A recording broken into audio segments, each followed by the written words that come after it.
All right, Mindy, thank you so much, and to the Expert Agile Club. Boy, that sounded impressive, that introduction. So thank you so much. I'm going to start to share my screen.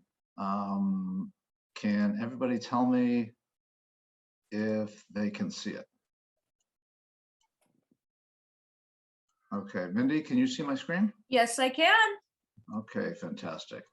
Okay, so so basically, who am I? Sort of in real life, not in my bio. So I'm a person that's had a agile personal life, but a waterfall professional life. So Mindy talked about my professional life. I had a very traditional professional life from the point of view of I went to Wall Street, then I got tired of it, or it got tired of me in 2007.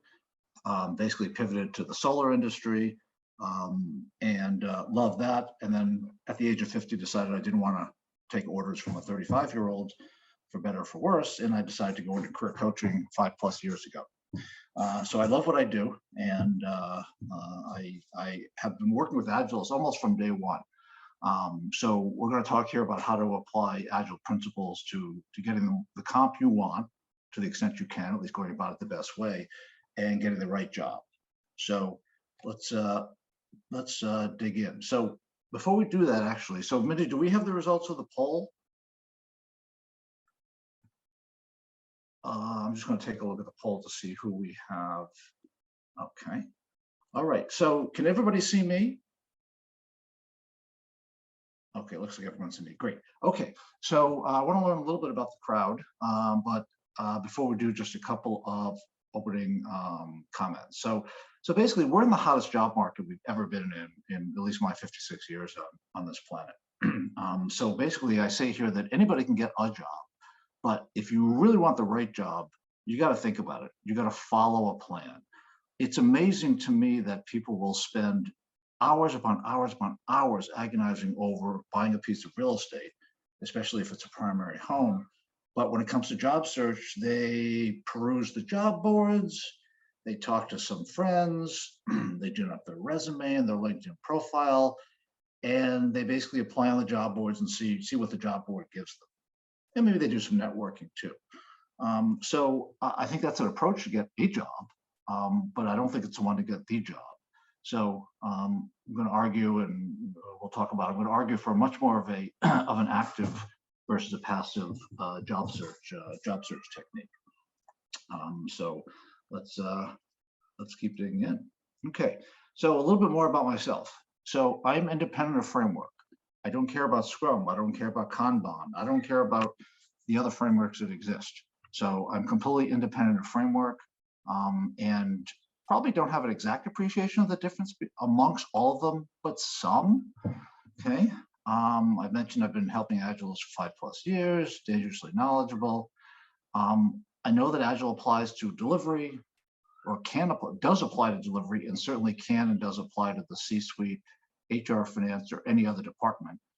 So I know we probably have people on this call that my guess is mostly delivery people, but we hopefully have some from the C-suite, HR, finance, or other functional groups. Okay, I won a science fair award in 4th grade. Now, why is that important? It's not.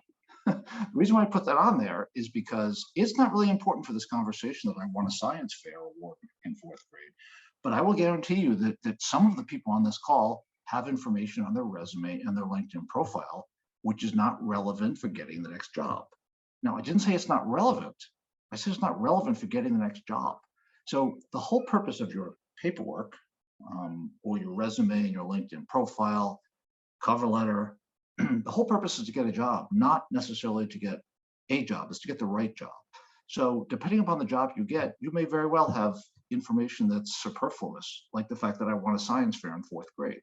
So definitely, first piece of advice is take a look at your resume, and to the extent there's something too old, not really that relevant, then take it off, because people really care about the last 5 to 10 years at most. Okay, I can't spell, so I use a spell checker.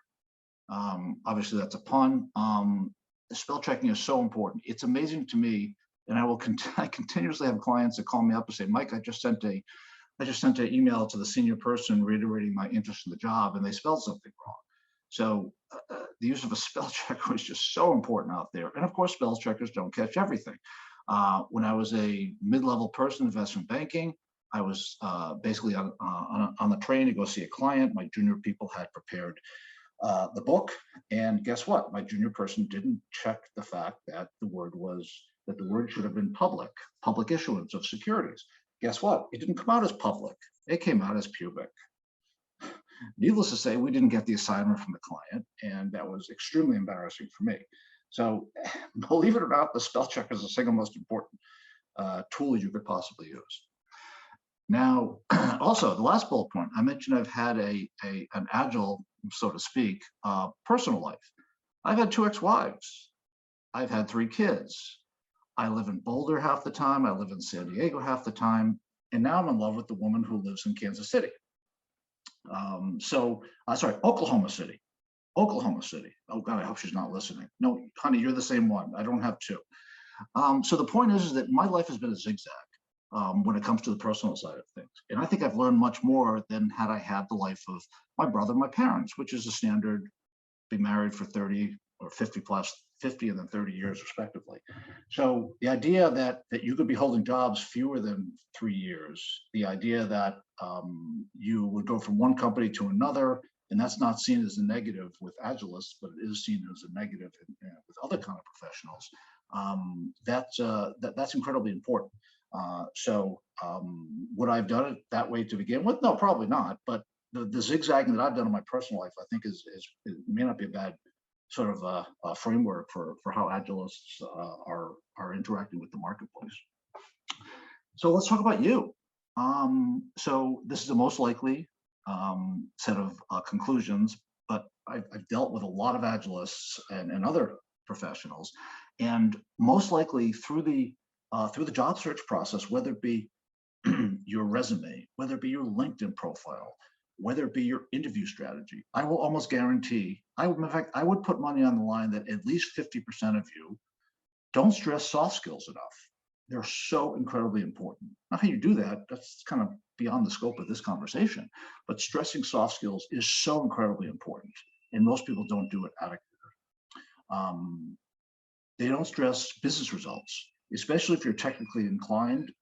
What I'll see is resumes that are extremely technical, with people that know the latest and greatest, but they don't say what the business result was. Because let's face it, everybody is in an organization to drive business results. I don't care if you are answering the phone at the front desk, to the extent that means something, marketing, technology, HR, everybody's there to drive business results. So talking about the fact that you integrated this platform with this platform and did all of this, yeah, that's what you did. That's important. But people really want to know, they want to know how you did it, but most importantly, they want to know the results. So I find that Agilists many times don't always have the results, or people in general don't always have the results, business results on their resume. And of course, you contributed to the business results. You certainly didn't create the business results, or if you did, then maybe you're in sales, but you certainly contributed to it, and it's important to show what your contribution has been. Too wordy in your marketing. This is incredibly important. Most people are way too wordy in their marketing. Their resumes are too long.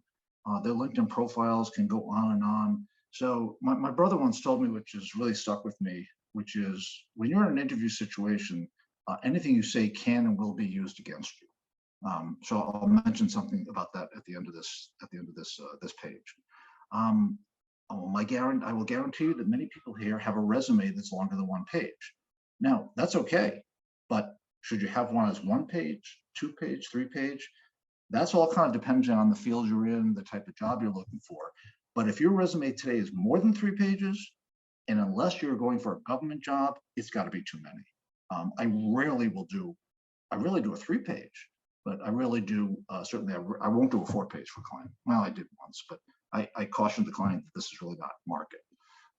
But many of you may have, I've seen resumes that are like 10 pages long.